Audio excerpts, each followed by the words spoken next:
জয় হিন্দ বন্ধুরা। বন্ধুরা, এই মুহূর্তে বাংলাদেশের ঘরের ভেতরে যে পরিস্থিতি হচ্ছে সেটাকে দেখে রাশিয়ার পা কাঁপছে। হ্যাঁ, রাশিয়ার পা কাঁপছে। সব থেকে বেশি চিন্তায় রয়েছে রাশিয়া। এবার আপনাদের মনে প্রশ্ন আসতে পারে যে পরিস্থিতি খারাপ হচ্ছে বাংলাদেশের, চিন্তা হচ্ছে ভারতের। যেখানে বাংলাদেশের থেকে রাশিয়ার দূরত্ব অনেকটা, সেখানে রাশিয়ার পায়ে কাঁপার কারণটা কি, আর রাশিয়ার চিন্তাটাই বা কিসের? তো দেখুন বন্ধুরা, এই মুহূর্তে রাশিয়ার পা এই কারণে কাঁপছে কেননা বাংলাদেশকে কেউ যদি সব থেকে বেশি লোন দিয়ে থাকে তবে সেটা হচ্ছে একমাত্র রাশিয়া। হ্যাঁ, চীন, পাকিস্তান, ইভেন ভারতের থেকেও বেশি লোন দিয়ে রেখেছে রাশিয়া। এবার আপনাদের মনে প্রশ্ন আসতে পারে যে রাশিয়া যদি বাংলাদেশকে লোন দিয়ে থাকে তাহলে সেই লোন কেন চোকাচ্ছে না বা লোন কেন নিচ্ছে না? তো দেখুন, এই মুহূর্তে যে লোনের অ্যামাউন্ট, সেই লোনের অ্যামাউন্টকে দেখে সেটা শুধু রাশিয়া নয়, এটা যদি চীন দিত বা পাকিস্তান দিত, ইভেন ভারতও যদি দিত, ভারতেরও চিন্তা হওয়াটা স্বাভাবিক ব্যাপার। তো এক্সাম্পল হিসেবে আপনারা বুঝতে পারবেন যে এক্স্যাক্টলি বাংলাদেশ কত পরিমাণ লোন নিয়ে রেখেছে রাশিয়ার কাছে থেকে। বর্তমান সময়ে আপনারা অলমোস্ট মানুষই হয়তো শুনেছেন বা জানেন যে বাংলাদেশের ঘরের ভেতরে রাশিয়ার একটি প্রজেক্ট চলছে। যদিও বাংলাদেশের ঘরের ভেতরে রাশিয়ার একটি প্রজেক্ট নয়, অনেকগুলো প্রজেক্ট চলছে। তো এক্সাম্পল হিসেবে আপনারা শুনেছেন যে বাংলাদেশের ঘরের ভেতরে একটি নিউক্লিয়ার প্রজেক্ট চলছে, যে প্রজেক্টের জন্য বাংলাদেশকে রাশিয়া দিয়েছে নাই নাই করে 12 বিলিয়ন। হ্যাঁ, একটি প্রজেক্টের জন্য রাশিয়া টাকা ধার দিয়েছে 12 বিলিয়ন ডলার। এবার ভাবুন, সব থেকে বেশি প্রজেক্ট কিন্তু রাশিয়ারই আছে বাংলাদেশের ঘরের ভিতরে।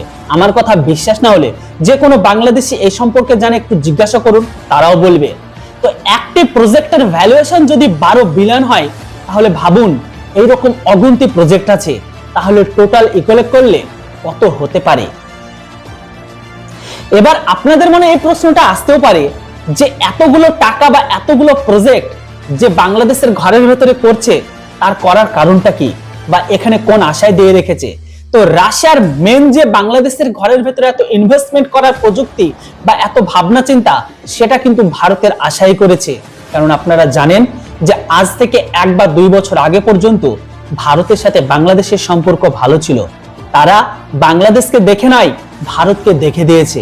কেননা বর্তমান সময়ে বাংলাদেশের যে প্রোগ্রেস, মানে শেখ হাসিনার আমলে যে উন্নতির যে শিখাটা ছিল, সেটা অতি দ্রুতও নয়, অতি স্লো নয়, বাট ধীমে ধীমে হলেও কিন্তু সেটা উপরের দিকে যাচ্ছিল। হ্যাঁ, আর বর্তমান সময়ে বাংলাদেশের সাথে যেহেতু ভারতের যে সম্পর্ক মানে টাই আপের সেটা ভালো ছিল, সেই কারণে কিন্তু রাশিয়া ভেবেছিল যে বাংলাদেশ আর ভারত একসাথে টাই আপে থাকলে, সেখানে ইনভেস্টমেন্ট করলে সেটা আমাদের লং টার্ম চলবে, এমনকি সেখান থেকে আমরা একটা ভালো পরিমাণ মুনাফা অর্জন করব। আর সেই মতোই কিন্তু এগাচ্ছিল। কিন্তু বর্তমান সময়ে এখন যদি আপনারা বাংলাদেশের ভান্ডারের দিকে তাকান তাহলে অল ওভার দেখলে হয়তো দেখতে পাবেন যে বাংলাদেশের টোটাল ভান্ডারে রয়েছে খুব বেশি হলে 20 থেকে 25 বিলিয়ন ডলার, এর বাইরে যেতেই পারে না। এবার ভাবুন বাংলাদেশ রাশিয়ার কাছে কত টাকা লোন নিয়ে রেখেছে বা ঋণী আছে। এখন এই মুহূর্তে যে সমস্ত বাংলাদেশিরা ভাবে পাকিস্তান তাদের আব্বু, হ্যাঁ সবার কথা বলছি না, যারা ভাবে আমি তার কথাই বলছি, যে পাকিস্তান আমাদের ধার শোধ করে দেবে, তো ভিখারি পাকিস্তানের টোটাল জিডিপি আর ভিক্ষা করা টাকা দিয়েও রাশিয়ার এই লোনকে কখনো শোধ করতে পারবে না। কেউ যেন আবার ভাববেন না যে চীন এখানে শোধ করে দেবে। দেখুন, চীনও লোন পাবে, পাকিস্তানও পাবে, তবে সব থেকে বেশি পাবে রাশিয়া, ভারতের তো আছেই।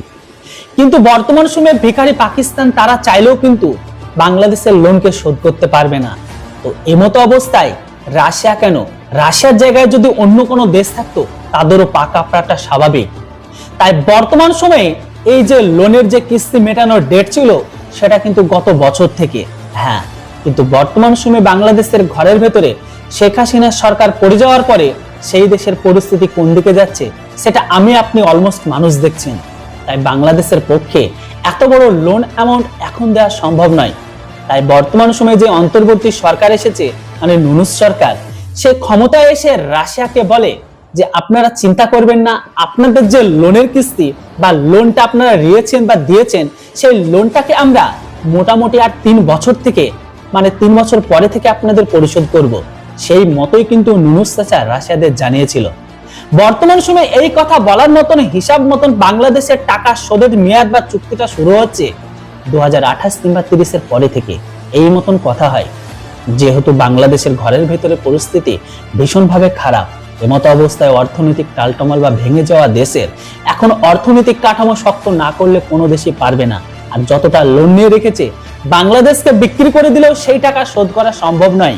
হ্যাঁ বন্ধুরা, তবে যেটাই হোক, এই মুহূর্তে বাংলাদেশ যে পরিমাণ টাকা নিয়ে রেখেছে সেটা কিন্তু তাদের শোধ করার যে ডেডলাইন, সেই টাইমটা শুরু হচ্ছিল 2028-এর পরে থেকে।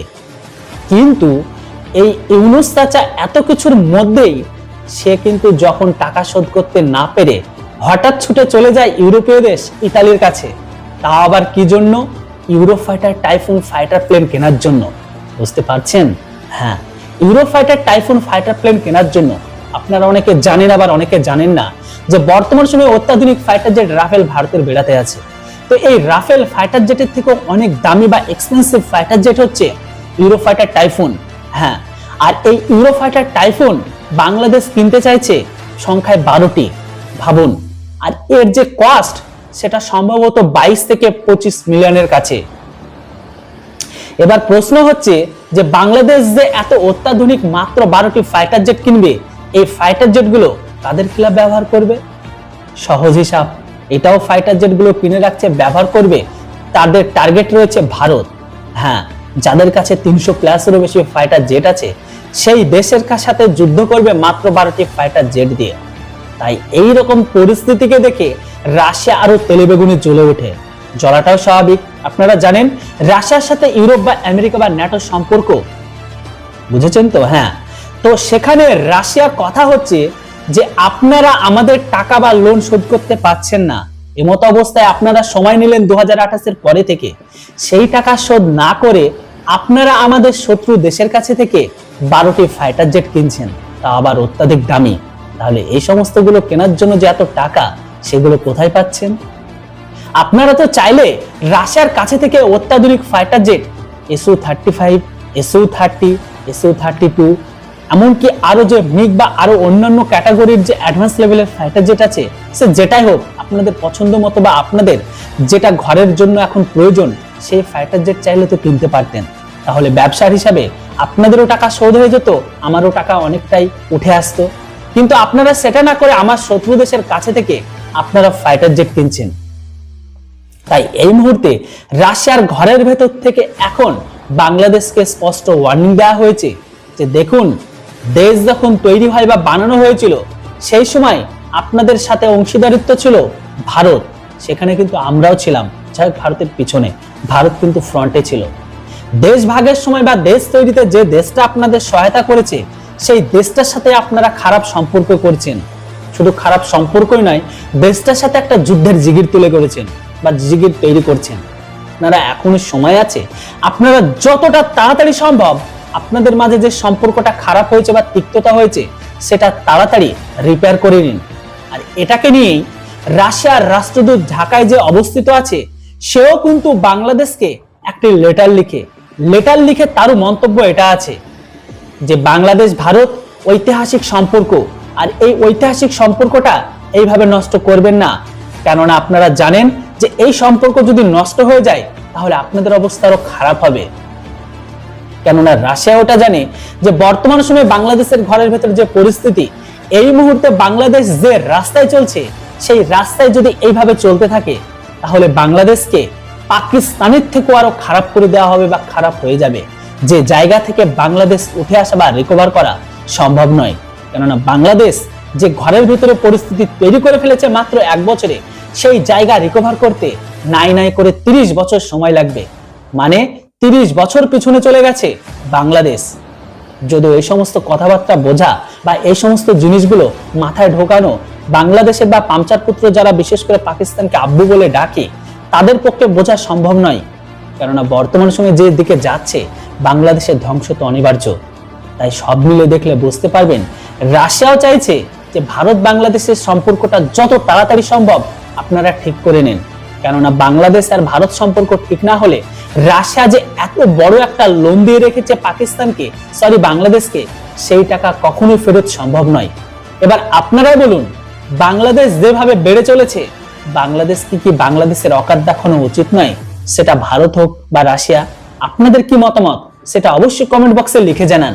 ভিডিও আর ইনফরমেশন ভালো লাগলে ভিডিওকে একটি ছোট্ট লাইক করবেন আর চ্যানেলটিতে প্রথমবারের জন্য এলে সাবস্ক্রাইব। Thanks for watching. জয় হিন্দ, বন্দে মাতরম।